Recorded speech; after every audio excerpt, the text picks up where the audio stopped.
Filipenses 3, nós vamos ler a partir do versículo 17. Filipenses 3, a partir do versículo 17.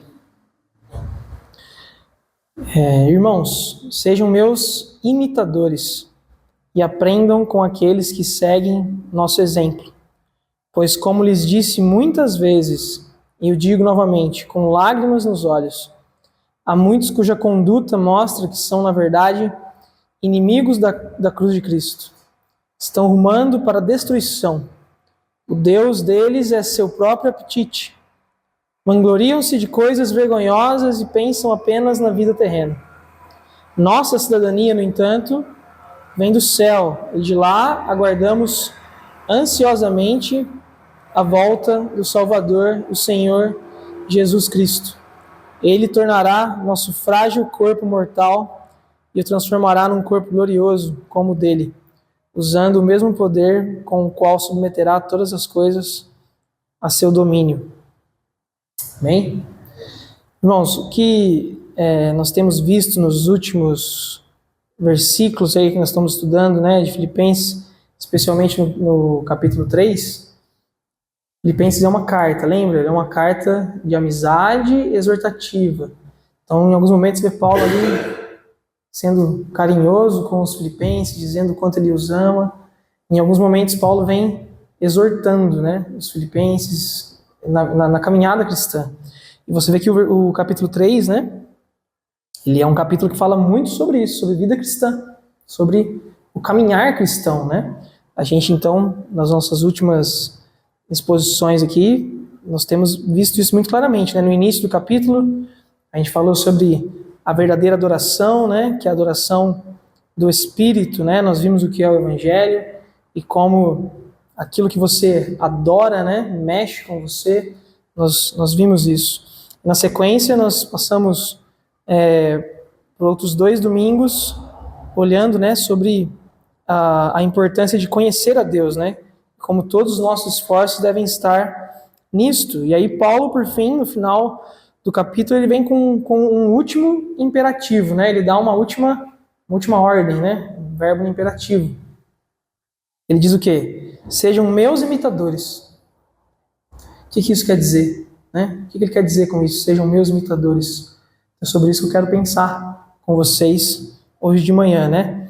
Sejam meus imitadores, né? Imitação. Imitação é um conceito que não é muito popular para o nosso tempo hoje, não. Muita gente torce o nariz quando ouve falar sobre imitação, né? A palavra que as pessoas gostam, na verdade, é autenticidade. Você tem que ser autêntico. Você tem que ser único, não é isso? Imitar alguém é chato, é brega, que é isso? Seja você mesmo, você tem que ser autêntico. Então você vê que é um conceito totalmente menosprezado pela nossa cultura hoje. Há uma busca muito grande por essa questão da autenticidade, né? E o outro, né? Imitá-lo, não, o contrário, você tem que desprezar o outro, né? Quanto menos interesse pro outro, né? Quanto mais desinteresse pelo outro, melhor, né? O objetivo final é sempre aquela autossatisfação. É isso que nós vemos de maneira muito clara, né, na cultura, né? O Jonas Madureira tem um livro que chama O Custo do Discipulado. E aí ele discorre lá sobre essa questão da autenticidade, né? E como isso é muito forte na nossa cultura hoje. Se você observar, né, eu vou dar alguns exemplos para vocês, você vê que das coisas mais simples até coisas grandes, esse conceito ele predomina muito. E ali no livro dele ele faz uma comparação que ele julga que, na verdade, o que nós temos que ser é sinceros e não autênticos. Por quê? Porque o que ele conclui lá é uma conclusão que é óbvia se você parar para pensar, que é o quê? Todo mundo imita alguém, na verdade. Imitar alguém é natural do ser humano. Todos nós temos referências. Todos nós imitamos alguém. É impossível você não ter ninguém como referência, você não imitar ninguém, você ser 100% original e autêntico. Isso é um conceito totalmente ilusório. Não tem como. Ele fala assim, ó, uma pessoa sincera, ela é consciente de que a sua identidade, ou seja, de quem ela é, pessoa sincera, ela é consciente de que quem ela é, de que a identidade dela é fruto da admiração que ela nutre por pessoas. Essa pessoa é sincera, ela fala, não, quem eu sou é pelas pessoas que eu admiro. A pessoa autêntica, ela seria aquela pessoa que, nesses termos, ela é alguém que tem o seu caráter forjado por pessoas a quem ela admira, mas ela esconde essa admiração sob a prerrogativa de que ela é uma pessoa absolutamente original. Ou seja, ela não imita nem toma ninguém como exemplo. Então, todo mundo que se diz autêntico, na verdade, está só escondendo quem ele imita. Então, essa ordem de Paulo aqui, de imitarmos a ele, no caso, não é algo opcional. É algo que você inevitavelmente vai fazer já. É inevitável imitar alguém. E você vê que nas estratégias de marketing, né, que nós temos hoje, muitas coisas são cíclicas, mas uma coisa que não sai de moda é o quê? É o garoto propaganda, né? Você vê que as grandes marcas, elas gostam de se vincular com pessoas grandes, famosas. Por quê? Porque funciona. Porque funciona. Quando você coloca alguém ali, né, de destaque, né, para fazer propaganda do seu produto, aquilo subconscientemente chama a atenção das pessoas, né? Se eu usar o shampoo, eu vou ser igual o Cristiano Ronaldo, entendeu? É inevitável que isso influencie você. Isso é muito forte. Quero que você perceba isso. Você é influenciado, você imita alguém. Você não é 100% autêntico. A gente vive na era dos influencers, não é isso? Não tem esse termo? Influencer. Você pergunta para os mais jovens, talvez os adolescentes, ou pré-adolescentes, né? Me fala uma pessoa que você admira. Dificilmente eles vão citar um escritor ou um político. Eles vão citar o quê? Eles vão citar um influencer. Eles vão citar alguém aí que o trabalho da pessoa é influenciar. E se você perguntar para esse influencer aí, tá bom, então, você está sendo referência para as pessoas, né? Qual que é o seu conselho aí para quem está te vendo e tal? Para quem quer ter destaque como você, para quem quer ser como você, ele vai falar o quê? Seja você mesmo. Ele vai mandar a pessoa ser autêntica, percebe? Porque ele acha que é isso que realmente ele está sendo, autêntico, né? O conselho vai ser o quê? Você não pode ser só mais um. Você não pode ser só mais um, você tem que ser notado. Você tem que deixar um legado. Você, né, tem que ser diferente, autêntico. Eu acho engraçado que às vezes a gente tem nas propagandas, né? Eu reparo muito em propaganda porque eu acabo estudando isso, então você repara um pouco mais. Mas as pessoas amam a palavra diferenciado, já reparou nisso? Tipo, vai abrir uma lanchonete, aí coloca assim, né, um atendimento diferenciado. O que é isso? Um atendimento diferenciado numa lanchonete. O que é tão autêntico assim, percebe? Mas tem essa busca por autenticidade, por ser único, por ser completamente especial, sabe assim? É algo que move a gente todo dia, em tudo. Tem que ser autêntico. Paulo aqui, ele está sendo autêntico? Não, ele está sendo o quê? Sincero. Ele fala, me imite, certo? Os influencers falam o quê? Seja você mesmo. Na verdade, ele quer que você imite, mas ele fala, seja você mesmo. Mas isso é uma mentira. Todos nós imitamos alguém. A questão, então, não é evitar a imitação, certo? Porque, inevitavelmente, você tem referências. Você tem pessoas para quem você olha, para quem você se espelha. Então, a questão não é evitar a imitação. A questão é o quê? Escolher cuidadosamente quem você imita. Esse é o grande detalhe, então. Escolher cuidadosamente quem você imita. Então, Paulo está falando assim, me imitem, certo? Versículo 17, ou sejam meus imitadores, certo? Mas quem Paulo imitava? Porque ele também imitava alguém. Em 1 Coríntios 11, 1, diz assim, tornem-se meus imitadores, como eu sou de Cristo. Então Paulo, ele está colocando Cristo como o modelo supremo a ser imitado. Nós temos que imitar a Cristo. É um erro recorrer a um pensamento especulativo. Tem um livro famoso, eu esqueci de ver quem que é o autor, mas é um livro que ficou muito famoso no meio evangélico, ali nos anos 2000, sabe? Talvez um pouco antes, tal. Que era um livro assim, nos seus passos, o que faria Jesus? Já ouviu essa frase? Já ouviu esse Isso é especulativo, percebe? Você fica assim, o que será que ele faria? Não, não é assim. A gente sabe o que é para fazer. Não é algo só de especulação. Nós temos claramente o que é para ser feito. É um erro recorrer a esse pensamento, né? O que Jesus faria nessa situação? Não, não tem necessidade nenhuma disso. A Bíblia, enquanto palavra de Deus, ela é o quê? Ela é lâmpada para os nossos pés e luz para o nosso caminho. Quando a luz te mostra alguma coisa, ela te mostra alguma coisa. Você não olha ali e fica tentando, o que será que é para eu fazer? Como que eu tenho que reagir? Não é assim, a luz mostra as coisas como elas realmente são. Então nós temos na palavra de Deus os evangelhos, nós temos ali como deve ser a nossa conduta. Não é isso que nós dissemos como batistas? Que a Bíblia é a nossa única regra de fé e prática. O que é essa prática senão imitar o que as pessoas fizeram ali? Não é verdade? É imitar. Então veja bem,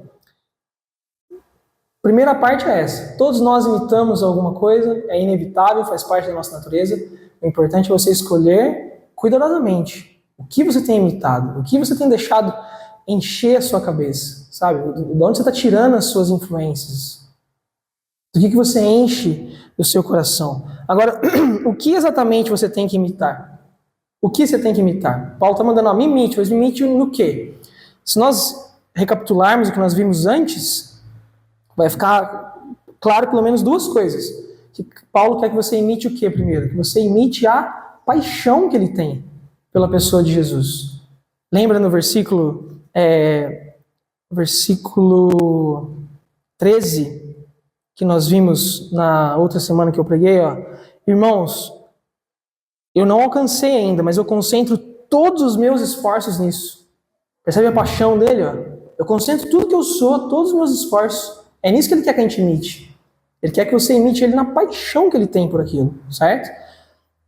Você vê que quando um atleta mirim, por exemplo, ele tem um técnico, se o técnico tem uma paixão pelo que ele faz, você vê que o atleta ali ele é movido com mais força, porque ele vê, não, olha só a paixão que ele tem pelo esporte, a paixão que ele tem, você é movido por aquilo. A gente tem tantos exemplos assim no esporte, né? Às vezes nós temos alguns técnicos que nem são tão bons assim em tática e alguma coisa, mas o cara tem aquela paixão, sabe, pelo negócio, e aquilo motiva, aquilo move as pessoas. E Paulo está querendo que você imite ele o que aqui então? Na paixão dele, ele é muito claro, né? Paulo, a mensagem do evangelho, a mensagem que Paulo prega, a gente tem que sempre lembrar disso, pessoal. O evangelho que nós seguimos, ele é radical. Nós falamos um pouco disso nas últimas semanas, a mensagem é muito radical. Você não pode encarar ela de maneira casual, sabe? O maior erro que a gente pode fazer espiritualmente é encarar o cristianismo de maneira casual. Isso aí é o câncer espiritual. É você tratar o cristianismo de maneira casual. É melhor que você rejeite o cristianismo. Porque talvez de alguma forma ali você ainda possa ser tocado. Agora, se você trata ele de maneira casual, ele se torna só mais uma coisa, sabe? E de repente ele não é nada. Você não pode tratar ele de maneira casual. Então o que ele quer que você imite? Ele quer que você imite a paixão que ele tem pelo evangelho. E sem dúvida ele quer que você imite o quê? A prática também, certo? Quando a gente fala sobre frutos, né? A gente sempre tem que lembrar o quê? Que nós não somos salvos pelas nossas boas obras, não é isso? Hoje nós estamos pregando aqui só para crente. Vocês já são tudo crente. Vocês já sabem disso, não sabem? Nós não somos salvos pelas nossas obras. Nós sabemos bem disso, mas temos que relembrar disso com frequência, de preferência todo dia. Que não são pelas nossas obras, pelos nossos bons atos, por sermos pessoas boazinhas que nós somos salvos. Ok? Ok, mas veja bem. Uma árvore, ela não está viva por causa do fruto. Mas o fruto mostra que a árvore está viva. Só tem um jeito de saber se você foi regenerado.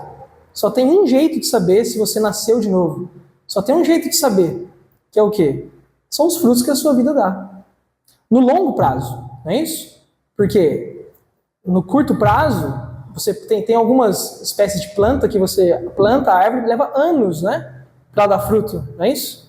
Ela não dá fruto no primeiro ano, no segundo ano, ela leva um tempo. Mas é inevitável. Se ela estiver viva, o que vai acontecer eventualmente? Vai dar fruto. Vai dar fruto. Esse fruto é nada mais, nada menos do que o quê? É conduta. É a sua vida. É a forma como você vive. Você é mais feliz do que você era alguns anos atrás? Você é mais tranquilo do que você era alguns anos atrás? Você é menos ansioso do que você era? Você consegue trabalhar melhor com críticas? Você consegue receber uma crítica com mais facilidade do que você conseguia anos atrás? Você consegue perdoar mais facilmente, sentir que você errou e pedir perdão quando você erra mais facilmente que uns anos atrás? É isso.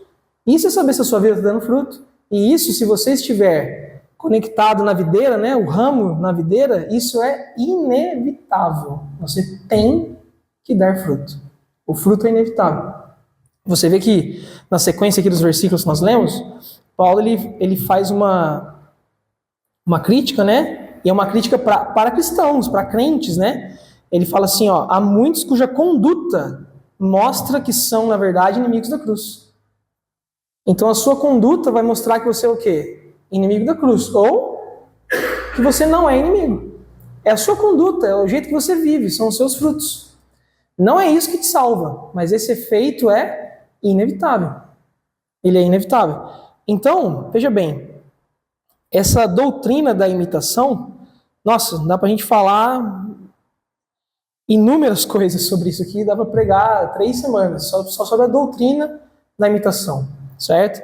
Mas, veja bem, quando a gente ouve sobre essa doutrina, a gente pode levantar três objeções. Talvez nós, como cristãos, né, que já estamos aqui hoje, como eu falei, pregando só para crente, né? Talvez a gente ouça isso e entenda isso até na verdade, ache isso correto, nem tenha nenhuma objeção. Mas pode ser que no seu subconsciente você tenha alguma objeção quanto a isso. Ou, quando você for conversar com alguém sobre isso, a pessoa pode vir com essa objeção para você, sobre imitar. Porque lembra? Porque o mundo não gosta muito desse conceito, né? Qual que seria uma primeira objeção em relação a isso? As pessoas quando ouvem isso, então, ó, você tem que imitar essa paixão que Paulo tinha, né? Ó, eu dedico todos os meus esforços. A pessoa fala assim, ó, já entendi. O que você está pedindo então para mim é que eu seja um fanático. Eu sei como é que é isso aí. Eu tenho uma vizinha lá que é desse jeito. Chatíssima. Horrível. Detesto ela. Só fala de religião, fala mal de todo mundo, se acha superior aos outros. Ela é rude, ela é grossa, ela, enfim, ela quer que todo mundo se comporte que nem ela. É isso que você quer que eu seja. Um fanático. Bom, sim e não. A resposta é sim e não. Por quê? O problema das pessoas que são assim, que todo mundo conhece alguém assim, super religioso, não é? A pessoa é religiosa. O problema da pessoa assim, não é que ela é muito fanática, o problema é que ela não é fanática o suficiente. O que uma pessoa dessa precisa não é de moderação, ela precisa de mais fanatismo. Você vê uma pessoa dessa e fala assim, calma, tá bom? Você teve um encontro com Jesus, bacana, é importante para a sua vida, mas dá uma relaxada, fica tranquilo. Não precisa falar só disso o tempo todo. Não é isso que essa pessoa precisa. A solução não é buscar moderação. A solução é que essa pessoa é o seguinte, ela é fanática em alguns aspectos do cristianismo, mas ela não é fanática na maioria deles. Ela é fanática só em alguns, mas não na maioria. Essa pessoa, ela é fanática no amor dela pelos outros. Ela ama os outros de uma maneira com fanatismo mesmo. Ela é uma pessoa que ela é fanaticamente humilde. Ela é generosa de um tanto que você fala assim, ela é fanática para ser generosa, ela é fanática de tão humilde que ela é. Não é. Então o problema dessa pessoa é que ela aceitou um cristianismo pela metade. Ela aceitou só alguns conceitos desse cristianismo e ela é fanática naquilo. Mas não é a maioria, pelo contrário, longe de ser a maioria. O que essa pessoa precisa não é que ela seja menos fanática, que ela seja mais. Ela tem que ser humilde, ela tem que tratar os outros. Veja bem, um dos principais... Tem várias coisas que a gente podia falar sobre como você pode identificar se alguém está imitando a Jesus, seguindo o modelo de Jesus. Mas algo que é muito prático, que nesse exemplo que eu estou dando aqui do fanatismo fica muito claro, para você saber se uma pessoa realmente ela está nessa pegada aí da imitação de Cristo. Que é o quê? É o quão gentil essa pessoa é com os que ainda estão de fora. É o quão compreensiva essa pessoa é com os que são fracos na fé. Essa pessoa olha para o outro e fala assim, não, mas Eu superei esse pecado, e por que você não vai superar também? Se eu mudei a minha vida, você tem que mudar também. A pessoa que é muito dura dessa forma com os outros, ela ainda não entendeu a mensagem do cristianismo. Mateus 12, 20. Jesus falando sobre ele mesmo, né, sobre o versículo messiânico lá de Isaías, ele fala assim, ele não quebrará a cana rachada e nem apagará a chama que mal arde. O que ele está dizendo? Ele está dizendo que, sabe aquela pessoa que está com o foguinho da vela dela está desse tamaninho. O que você vai lá? Você vai lá e pisa em cima e termina de apagar. Obrigado.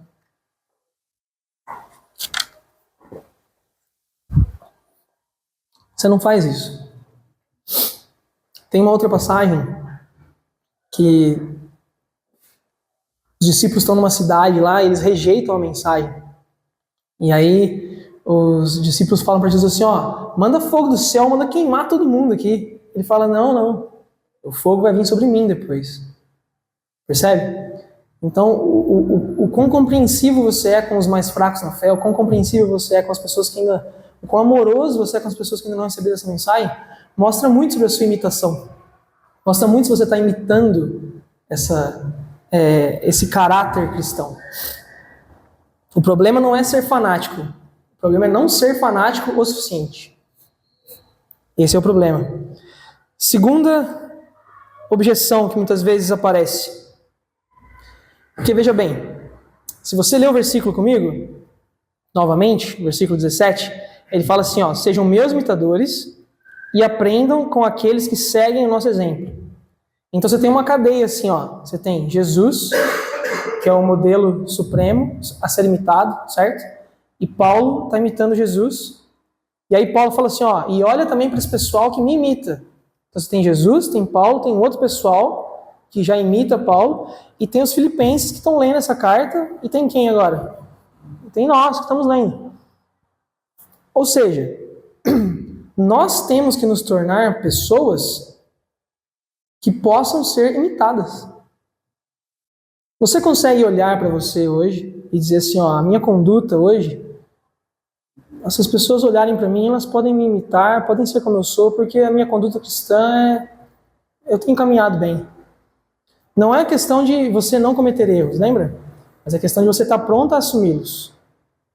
A gente comentou na sexta-feira, né? A palavra desculpa em português ela é engraçada porque ela tem dois significados meio contradizentes, né? Se você peca contra o Senhor, você chega diante dele com uma desculpa. Mas isso pode querer dizer duas coisas. Você pode chegar diante de Deus assim, não, eu pequei porque, enfim, eu estava cansado, eu estava distraído, e na hora que eu vi já foi. Isso é uma desculpa, percebe? Ou você chega diante dele com uma desculpa mesmo, assim, me desculpa porque eu fiz bobagem, eu pisei na bola, eu fiz tudo errado. Então, a questão é, você tem chegado diante de Deus com qual tipo de desculpa, entende? Mas você quando você olha para a sua caminhada cristã, você já se considera alguém que as pessoas podem olhar para você e falar, não, eu posso ser imitado nessas áreas da minha vida aqui. E aí qual que é a objeção aqui? As pessoas falam assim, isso é muita arrogância. Esses crentes são tudo arrogantes. Se acham muito bons. Me imitem. Olha como eu sou bom, olha como eu sou perfeito. A pessoa, mais uma vez, não entende o quê? Ela não entendeu o que é o cristianismo ainda. Porque o líder que a gente segue, qual que é o exemplo que ele deu? Ele se humilhou, morreu uma morte de cruz. É para nós sermos imitados na nossa humildade. Nesse mesmo sentido. É o oposto da arrogância. É o oposto da arrogância. Olha só. Isso pode até parecer arrogante, mas a gente tem que lembrar de uma coisa também. Aqui na época de Paulo, eles não tinham ainda o Novo Testamento. Então, nós temos hoje a Bíblia como um guia, algo prático de como é a nossa conduta. Eles não tinham. Então, como é que você sabia qual devia ser a sua conduta? Você olhava para as pessoas que estavam ao seu redor. Não é isso? Era fundamental que Paulo vivesse, né, o tipo de vida cristã que os outros pudessem imitar. Era fundamental que as pessoas olhassem para Paulo e imitassem a ele, né? Dá para você colocar o versículo como se fosse assim, né? Que o meu exemplo seja o padrão pelo qual vocês possam avaliar quem são os verdadeiros cristãos entre as pessoas que os cercam hoje.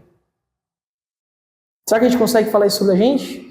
Eu sei que isso é duro, mas é isso que é para ser. É isso que é para ser. As pessoas têm que olhar para nós, hoje também, e falar assim, ó, o verdadeiro cristão é uma pessoa que vive como essa pessoa. E mais uma vez, se você lidar com o cristianismo de maneira casual, você nunca vai conseguir chegar nesse nível.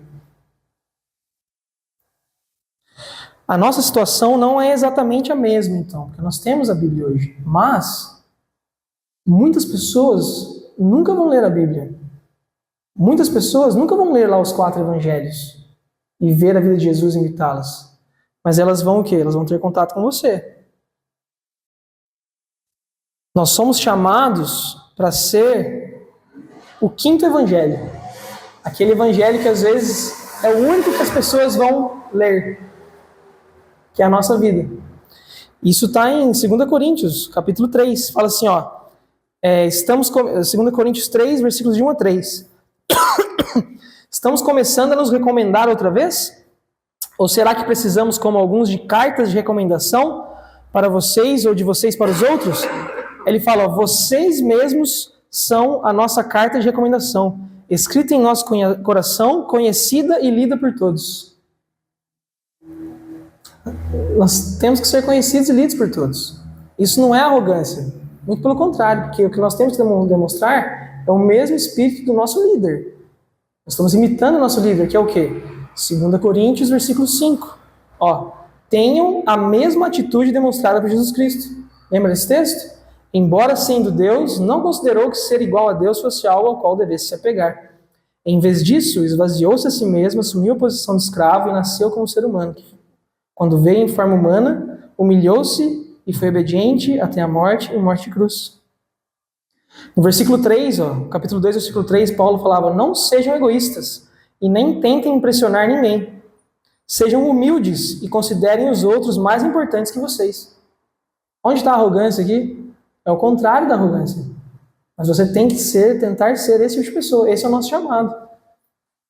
Lembre que o que eu falei no início? Sejam meus imitadores. Isso é um imperativo, não é uma opção. A gente não tem essa opção de falar assim, eu vou pensar sobre isso, André. Durante a semana eu vou ver esse negócio de imitar, não sei. Eu gosto de ser autêntico mesmo, eu acho. Então, a gente não tem essa opção. A gente tem que imitar. Não sejam egoístas, nem tentem impressionar ninguém. Sejam humildes, considerem os outros mais importantes que vocês. Não procurem apenas os próprios interesses, mas preocupem-se também com os interesses alheios. É o que o Túlio pregou semana passada. O choro espiritual, lembra? Só por você e pelos seus pecados? Não, é pelo mundo. Você chora por dentro porque você tem essa... Você fala, como o mundo pode estar dessa forma, cara? Como é que o mundo pode estar dessa forma? Então, não. Essa objeção também não cabe, de que é arrogância. E uma última objeção. Se Jesus imita Paulo e o pessoal... Se Paulo imita Jesus... Se Jesus imita Paulo. Se Paulo imita Jesus e o pessoal imita Paulo, e os filipenses imitam o pessoal que imita e vai imitando. Então, no final das contas, todo mundo é a mesma coisa.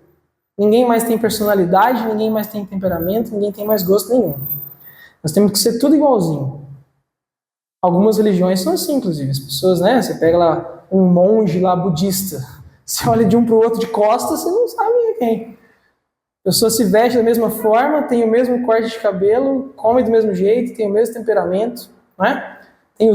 Aqui no Ocidente tem os Mormons lá, se vestem mesmo, os Amish, se vestem do mesmo jeito, faz do mesmo jeito, tudo do mesmo jeito, tudo igualzinho. É isso que Paulo está pedindo aqui, então. De maneira alguma, não é isso. Para o nosso tempo, então, é o quê? Nós temos que ser todos iguais. A gente tem que se vestir do mesmo jeito, comer as mesmas coisas, votar nos mesmos políticos, gostar do... Não é isso. O C.S. Lewis, no último capítulo do livro dele, lá do Cristianismo Puro e Simples, ele fala disso. Ele fala exatamente sobre isso.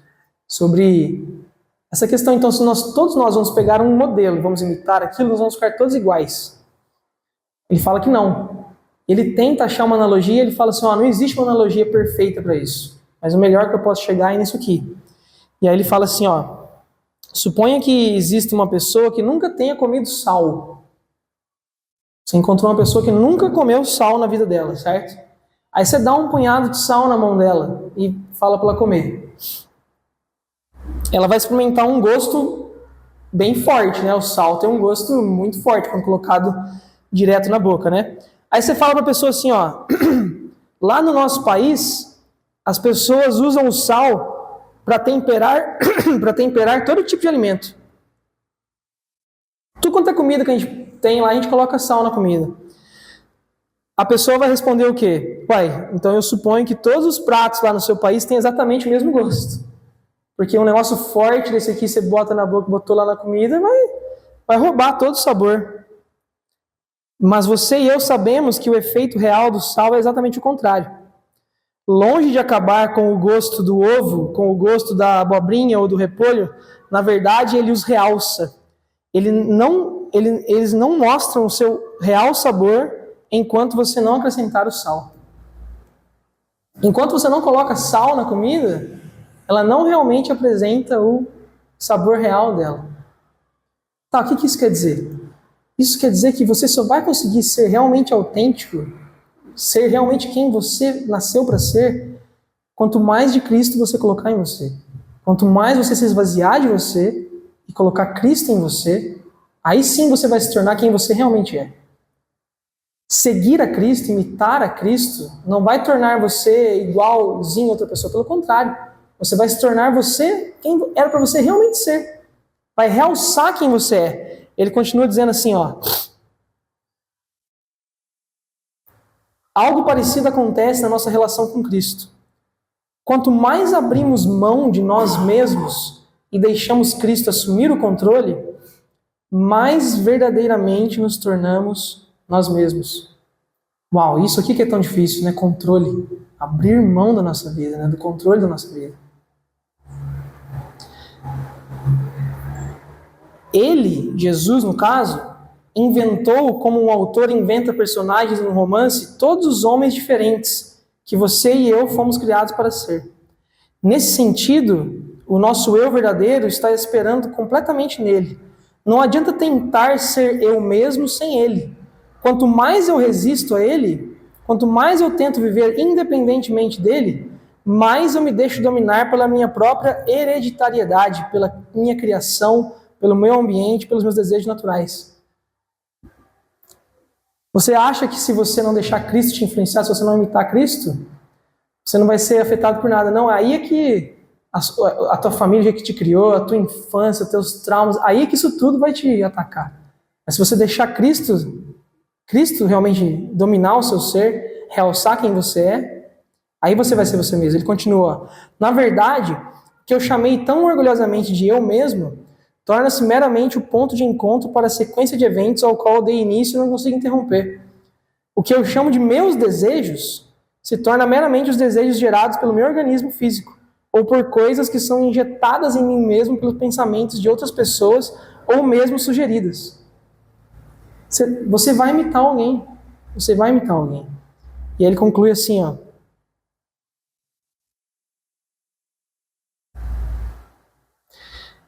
Esse princípio de você abrir mão de alguma coisa e aí que você realmente consegue aquilo, está impregnado na vida toda. Um artista jamais consegue ser original até que ele pare de tentar ser original.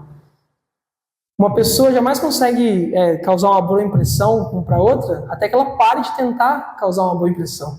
A hora que ela para de tentar causar uma boa impressão, ela causa. A hora que ele para de tentar ser tão original, aí ele é original.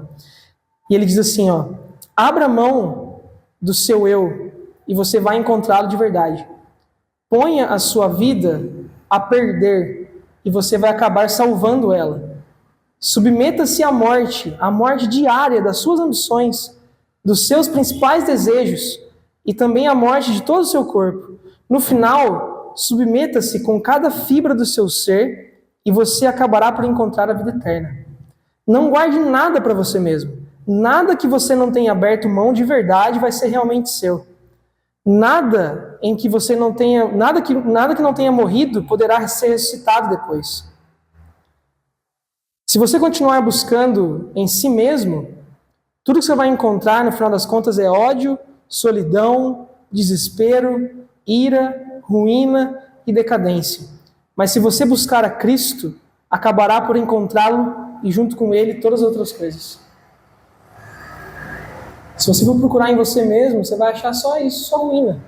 Mas se você procurar em Cristo, você encontra ele. E com ele, você encontra todas as outras coisas. Ao tentar imitar a Cristo, ao tentar imitar a Paulo, você vai ser mais de você mesmo. Essa é a ideia. Você não vai ser menos de você. Você vai ser mais de você. Duas coisas para terminar, de maneira muito prática, certo? Como, né? Como que você faz isso? Como que você imita, então? Como se torna um imitador? Ó. Sejam meus imitadores. Tem várias coisas, eu vou falar apenas duas, certo? Primeira coisa, isso tem que ser uma prioridade. Se não for prioridade, você não consegue. Isso tem que ser uma prioridade na sua vida. As coisas para estragar, você não precisa fazer nada de errado, você só precisa não fazer nada. Já reparou nisso? Para as coisas piorarem, você não precisa fazer nada para ficar ruim, é só você não fazer nada, que já piora, automático. Eu estou sentindo isso no meu corpo, literalmente, nos últimos 3 meses. Eu parei completamente de fazer exercício. Eu não estou fazendo nada para destruir meu corpo, eu só parei de fazer. E eu estou com muito menos energia, estou me sentindo, dormindo muito pior. Entende? O Timothy Keller fala que a vida, olha a ilustração dele, fala que a nossa vida ela é uma escada rolante daquela que desce. E a nossa tarefa é o quê? É tentar subir ela. Subir uma escada rolante, por contrário, requer muito esforço. Você tem que focar naquilo, cara. Já viram aqueles vídeos das pessoas da internet lá que erra a escada rolante? E tá tentando subir e não sai do lugar, não é isso? Requer muito esforço, pessoal. Imitar ao Senhor, sabe? Tentar viver esse cristianismo radical mesmo, essa mensagem aqui, requer tudo, que nem o Lewis falou aqui, você tem que entregar cada fibra do seu ser. Porque se você só ficar parado, o que vai acontecer? A escada rolante vai para baixo. Você não precisa fazer coisa errada, é só você não fazer nada. Você não precisa estar se comportando mal, é só você não ler a Bíblia. Se você não ler, você já não fez nada. A escada rolante já está indo para baixo, cara. Essa é a tendência do ser humano, não é? Tudo é assim, ó. Você vai lá na sua casa hoje agora no domingo, você pega e assa lá um frango maravilhoso no forno lá, certo? É aquele cheiro delicioso. Você tira do forno, põe lá na mesa. Perfeito. Deixa o frango lá. 1 dia, 2, não faz nada. Só deixa ele lá. Como é que vai estar daqui uma semana? A Milena, a gente saiu correndo para levar o Pedro para o hospital e ela tinha cozinhado um feijão na panela de pressão lá e não me avisou. O feijão está lá na panela. Como que vai estar esse feijão que foi cozinhado na quarta-feira à noite? Para as coisas piorar, é só você não fazer nada, cara. Você tem que fazer. É difícil mesmo, entendeu? Mas é fácil e difícil, lembra? O cristianismo é fácil e difícil. O difícil é você ceder o controle para o Senhor, entendeu? É você colocar Ele como prioridade mesmo na sua vida. Esse é o desafio. Sentir vontade de orar, sentir vontade de ler a Bíblia, sabe? É não terceirizar esse tipo de coisa, né? Meu pai tem aquela piada que ele fala, né? Que ele foi no médico e o médico pediu para ele perder peso. E aí ele foi lá e contratou um cara para correr para ele na praça lá para ele perder peso. Mas ele acha que o moleque que ele contratou não tá indo, porque ele não tá perdendo peso. A gente dá risada por quê? Porque é ridículo isso, não é? Mas a gente faz isso com a nossa comunhão com Deus. Como é que a gente faz para ter relacionamento com Deus? Não tem escapatória, gente, não tem atalho. Como é que você tem comunhão com Deus? Você tem que ler a sua Bíblia. Não, mas eu ouço pregações, eu leio outros livros, eu leio devocionais, eu assisto vídeos devocionais. Você está terceirizando, você está pagando alguém para correr para você perder peso. Não tem outra. Você tem que ler a sua Bíblia. E aí você vai ali aprendendo, né? Você vai aprender sobre esse caráter que quem imita o Senhor tem. Amém? Espero que vocês saiam daqui hoje com uma motivação para subir essa escada rolante aí que está descendo. E não, é muito difícil mesmo, eu vou sentar aqui, chorar e deixar a escada descer. Não. que nós lemos lá no Salmo 27 hoje. Se esforce, confie, seja corajoso, vai para cima, vive a sua vida cristã radical.